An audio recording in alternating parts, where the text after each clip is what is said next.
ಮಹೇಶ್ ಶೆಟ್ಟಿ ಅವರು ಇದ್ದಿದ್ದು ಒಂದೇ ಕಾರಣದಿಂದ ಸೌಜನ್ಯ ಕುಟುಂಬನ ಜೀವಂತವಾಗಿ ಉಳಿಸಿದ್ದಾರೆ ಅತ್ಯಾಚಾರಿಗಳ ಕುಟುಂಬ. ಸೌಜನ್ಯಳ ಅತ್ಯಾಚಾರ ಮಾಡಿರುವಂತ ಪ್ರಭಾವಿಗಳನ್ನ ಬಂಧಿಸೋಕೆ ತಾಕತ್ತಿಲ್ದಿರುವಂತ ಬಿಜೆಪಿ ಕಾಂಗ್ರೆಸ್ ಸರ್ಕಾರ, ಹೆಣ್ಣು ಮಕ್ಕಳಿಗೆ ರಕ್ಷಣೆ ಇಲ್ದಿರುವಂತ ರಾಜ್ಯದಲ್ಲಿ ಸತ್ಯವನ್ನ ಕೇಳಿದ್ರೆ, ನ್ಯಾಯವನ್ನ ಕೇಳಿದ್ರೆ ಕಾನೂನ ದುರುಪಯೋಗ ಮಾಡ್ಕೊಳ್ಳುವಂತ ರಾಜ್ಯದಲ್ಲಿ ನಾವಿದೀವಿ ಅನ್ನೋದು ನಮ್ಗೆ ಅಸಹ್ಯ ಆಗ್ತಾ ಇದೆ.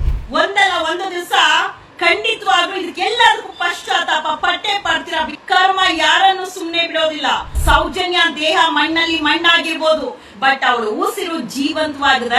ಸೌಜನ್ಯಳ ಹೆಸರು ಅಳಿಸೋದಕ್ಕೆ ಯಾರ ಕೈಲೂ ಸಾಧ್ಯ ಇಲ್ಲ. ಸೌಜನ್ಯಳ ಕುಟುಂಬಕ್ಕೆ ಏನಾದ್ರೂ ಹೆಚ್ಚು ಕಡಿಮೆ ಆದ್ರೆ ಈ ರಾಜ್ಯ ಸರ್ಕಾರ, ಬಿಜೆಪಿ ಸರ್ಕಾರ ಹಾಗೆ ಕಾಂಗ್ರೆಸ್ ಸರ್ಕಾರಗಳೇ ನೇರ ಹೊಣೆ. ಈ ರಾಜ್ಯದ ಉಪಮುಖ್ಯಮಂತ್ರಿ ಡಿ.ಕೆ. ಶಿವಕುಮಾರ್ ಅವರೇ 13 ವರ್ಷದಿಂದ ಸೌಜನ್ಯ ಕುಟುಂಬ ಜೀವಂತವಾಗಿ ಉಳಿದಿರೋದಕ್ಕೆ ಕಾರಣ ಮಹೇಶ್ ಶೆಟ್ಟಿ ಅವರ ಬೆಂಬಲದಿಂದ ಮಾತ್ರ. ಮಹೇಶ್ ಶೆಟ್ಟಿ ಅವರು ಇದ್ದಿದ್ದು ಒಂದೇ ಕಾರಣದಿಂದ ಸೌಜನ್ಯ ಕುಟುಂಬನ ಜೀವಂತವಾಗಿ ಉಳಿಸಿದ್ದಾರೆ ಅತ್ಯಾಚಾರಿಗಳ ಕುಟುಂಬ. ಇಲ್ಲ ಅಂದ್ರೆ ಇಷ್ಟೊತ್ತು ಯಾವಾಗ ಆ ಹೆಣ್ಣು ಮಕ್ಕಳನ್ನು ಸಹ ಬಲಿ ತಗೊಳ್ಬಿಡ್ತಾ ಇದ್ರು. ಆದ್ರೆ ಡಿ.ಕೆ. ಶಿವಕುಮಾರ್ ಅವರು ನೆನೆ ಒಂದು ಮಾಧ್ಯಮ ಕೇಳಿದ್ರು, ರಾಷ್ಟ್ರೀಯ ನಾಯಕರಾದ ಬಿ.ಎಲ್. ಸಂತೋಷ್ ಅವರ ಬಗ್ಗೆ ಕೆಟ್ಟದಾಗೆ ಮಾತಾಡ್ದ, ಅದಕ್ಕೆ ಒದ್ದೊಳಗಾಕಿ ಅಂತ ಹೇಳಿದಂತ ಡಿ.ಕೆ. ಶಿವಕುಮಾರ್ ಅವರೇ, ಈ ರಾಜ್ಯದ ಉಪಮುಖ್ಯಮಂತ್ರಿಗಳೇ, ನಿಮ್ಮ ರಾಷ್ಟ್ರೀಯ ಪಕ್ಷದ, ನಿಮ್ಮ ಕಾಂಗ್ರೆಸ್ ರಾಷ್ಟ್ರೀಯ ಪಕ್ಷದ ರಾಹುಲ್ ಗಾಂಧಿ, ಸೋನಿಯಾ ಗಾಂಧಿ, ಅದು ಬಿಡ್ರಿ ಇಂದಿರಾ ಗಾಂಧಿ, ರಾಜೀವ್ ಗಾಂಧಿ, ಪ್ರತಿಯೊಬ್ಬರನ್ನು, ಪ್ರಿಯಾಂಕಾ ಗಾಂಧಿನೂ ಸೇರಿಸಿ ಕೆಟ್ಟದಾಗಿ ಟ್ರೋಲ್ ಮಾಡ್ತಾರಲ್ಲ, ಕೆಟ್ಟದಾಗಿ ನಿಂದನೆ ಮಾಡ್ತಾರಲ್ಲ, ಬ್ಯಾಂಡ್ ಲೇಡಿ ಮತ್ತೊಂದಂತೆಲ್ಲ ಕೆಟ್ಟದಾಗಿ ನಿಂದನೆ ಮಾಡ್ತಾರಲ್ಲ, ಈ ಕಾನೂನ್ನ ಯಾಕೆ ನಿಮ್ಮ ರಾಷ್ಟ್ರೀಯ ಪಕ್ಷದ ಬಗ್ಗೆ ಮಾತಾಡೋರ್ ಮೇಲೆ ಯಾಕೆ ಈ ಕಾನೂನು ನೀವು ಉಪಯೋಗ ಮಾಡ್ಕೊಂಡಿಲ್ಲ? ಅದೇ ಬಿಜೆಪಿ ನಾಯಕರ ಮೇಲೆ ಉಪಯೋಗ ಆಗಿದ್ದಂತ ಕಾನೂನು ನಿಮ್ಮ ರಾಷ್ಟ್ರೀಯ ಪಕ್ಷದ ಮೇಲೆನೆ ಅಷ್ಟು ಕೆಟ್ಟದಾಗಿ ನಿಂದಿಸ್ತಾರಲ್ಲ, ಯಾಕೆ ಉಪಯೋಗ ಮಾಡ್ಕೊಂಡಿಲ್ಲ? ನೀವು ಕಾಂಗ್ರೆಸ್ ಬಿಜೆಪಿ ಒಂದೇ, ಒಂದು ನಾಣ್ಯದ ಎರಡು ಮುಖಗಳಂತೆ ಆಟ ಆಡುವ ನಾವು ಜನರು, ಮತದಾರರು ದಡ್ರಾಗ್ತಾ ಇದೀವಿ ಹೊರತು ನಿಮ್ನೆಲ್ಲಾರನ್ನು ನಂಬಿ ಚುನಾವಣೆಯಲ್ಲಿ ಗೆದ್ಸಿ ರಾಜ್ಯವನ್ನ ಆಳ್ರಿ ಅಂತ ಕೇಳಿದ್ರೆ, ಹೆಣ್ಣು ಮಕ್ಕಳಿಗೆ ರಕ್ಷಣೆ ಇಲ್ದಿರುವಂತ ರಾಜ್ಯದಲ್ಲಿ ಸತ್ಯವನ್ನ ಕೇಳಿದ್ರೆ, ನ್ಯಾಯವನ್ನ ಕೇಳಿದ್ರೆ ಕಾನೂನ ದುರುಪಯೋಗ ಮಾಡ್ಕೊಳ್ಳುವಂತ ರಾಜ್ಯದಲ್ಲಿ ನಾವಿದೀರಿ ಅನ್ನೋಂಥದ್ದು ನಮಗೆ ಅಸಹ್ಯ ಆಗ್ತಾ ಇದೆ.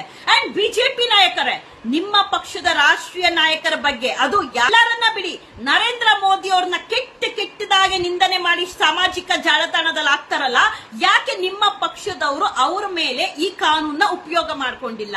ಬರೀ ನಿಮ್ಮ ಕಾಮನ್ ಪೀಪಲ್ ಯಾರ್ಯಾರು ಇರ್ತೀರಾ, national secretary, general secretary, state secretary, state general, ಇಂಥವ್ರ ಮೇಲೆ ಮಾತ್ರ ಕಾನೂನ ಉಪಯೋಗ ಮಾಡ್ಕೊಳ್ತೀರಾ? ಯಾಕೆ ನರೇಂದ್ರ ಮೋದಿ ಅವ್ರನ್ನ ಬೈಯೋಗ ಅವ್ರ ಮೇಲೆ ಕಾನೂನು ಪ್ರಯೋಗ ಮಾಡೋಕ್ ನಿಮ್ ಕೈಲಾಗಲ್ವಾ? ಅದು ಬಿಡ್ರಿ, ಡಿ.ಕೆ. ಶಿವಕುಮಾರ್ ಅವರೇ, ನಿಮ್ಮನ್ನ ಸಿದ್ದರಾಮಯ್ಯ ಅವ್ರನ್ನೇ ಟ್ರೋಲ್ ಮಾಡಿ ಬಿಸಾಕ್ತಾರಲ್ಲ, ಯಾಕೆ ಅದ್ರ ಬಗ್ಗೆ ಕಾನೂನು ಉಪಯೋಗ ಮಾಡ್ಕೊಳ್ತಾ ಇಲ್ಲ? ಎಲ್ಲವನ್ನು ಸತ್ಯವನ್ನು ಮಾತಾಡೋರ್ ಪರ, ನ್ಯಾಯ ಕೇಳೋರ್ ಪರ, ನ್ಯಾಯಕ್ಕೋಸ್ಕರ ಧ್ವನಿ ಎತ್ತೋರ್ ಪರ, ಅತ್ಯಾಚಾರಿಗಳನ್ನ ಬಂಧಿಸಿ ಅಂತ ಹೋರಾಟ ಮಾಡೋರ್ ಪರ, ಹೋರಾಟಗಾರರ ಮೇಲೆ, ನಿಜವಾದ ಹಿಂದೂಗಳ ಮೇಲೆ ನೀವು ಕಾನೂನನ್ನ ದುರುಪಯೋಗ ಮಾಡ್ತಾ ಇರೋದು. ನಮ್ಮ ಸರ್ಕಾರ ಇದೆ ಅಂತ ಹೇಳಿ ಕಾನೂನ ದುರುಪಯೋಗ ಮಾಡ್ಕೊಂಡು ಡಿ.ಕೆ. ಶಿವಕುಮಾರ್ ಅವರೇ, ಒಂದಲ್ಲ ಒಂದು ದಿವಸ ಖಂಡಿತವಾಗ್ಲೂ ಇದಕ್ಕೆಲ್ಲದಕ್ಕೂ ಪಶ್ಚಾತ್ತಾಪ ಪಟ್ಟೆ ಪಡ್ತೀರಾ. ಬಿಕಾಸ್ ನೀವೇ ಹೇಳ್ತೀರಲ್ಲ, ನಾನು ಮಾಡಿದ್ ನಾನೇ. ಕರ್ಮ ಯಾರನ್ನು ಸುಮ್ನೆ ಬಿಡೋದಿಲ್ಲ, ಕರ್ಮ ಯಾರನ್ನು ಸುಮ್ನೆ ಬಿಡೋದಿಲ್ಲ. ದುರುಪಯೋಗ ಮಾಡ್ಕೊಳ್ಳೋದು ರಾಜಕಾರಣಿಗಳು ಕಾನೂನ ಮಾತ್ರ.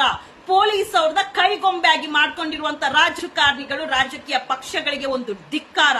ಅಕಸ್ಮಾತ್ ಸೌಜನ್ಯಳ ಕುಟುಂಬಕ್ಕೆ ಏನಾದ್ರೂ ಹೆಚ್ಚು ಕಡಿಮೆ ಆದ್ರೆ ಈ ರಾಜ್ಯ ಸರ್ಕಾರ, ಬಿಜೆಪಿ ಸರ್ಕಾರ ಹಾಗೆ ಕಾಂಗ್ರೆಸ್ ಸರ್ಕಾರಗಳೇ ನೇರ ಹೊಣೆ. ಬಿಕಾಸ್ ಕಾಂಗ್ರೆಸ್ ಸರ್ಕಾರ ಇದ್ದೋಗು ಸೌಜನ್ಯ ಕುಟುಂಬಕ್ಕೆ ನ್ಯಾಯ ಸಿಗ್ಲಿಲ್ಲ, ರಕ್ಷಣೆ ಸಿಗ್ಲಿಲ್ಲ. ಬಿಜೆಪಿ ಇದ್ದೋಗು ಸಹ ನ್ಯಾಯ ಸಿಗ್ಲಿಲ್ಲ, ರಕ್ಷಣೆ ಸಿಗ್ಲಿಲ್ಲ. ಬೇಕಾಗಿರೋದು ಸತ್ಯವನ್ನ ಮುಚ್ಚಾಕುವಂತ ಕೆಲಸ ಹೊರತು ಸತ್ಯ ಹೊರ ಬರಬಾರದು ಅನ್ನುವಂತ ಒಂದೇ ಅಜೆಂಡಾ ನಿಮ್ಮೆಲ್ಲರ ತಲೆಯಲ್ಲಿರೋದು. But we always stand with Soujanya family. ಸೌಜನ್ಯಳ ಹೆಸರು ಅಳಿಸೋದಕ್ಕೆ ಯಾರ ಕೈಲೂ ಸಾಧ್ಯ ಇಲ್ಲ. ಸೌಜನ್ಯ ದೇಹ ಮಣ್ಣಲ್ಲಿ ಮಣ್ಣಾಗಿರ್ಬೋದು, ಬಟ್ ಅವಳು ಉಸಿರು ಜೀವಂತವಾಗದ.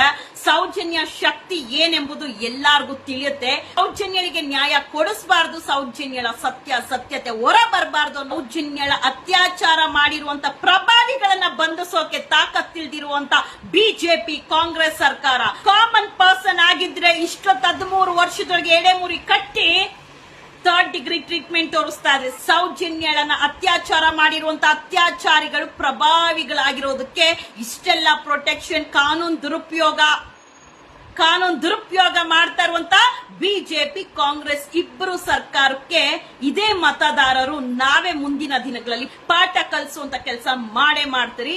Justice for Soujanya.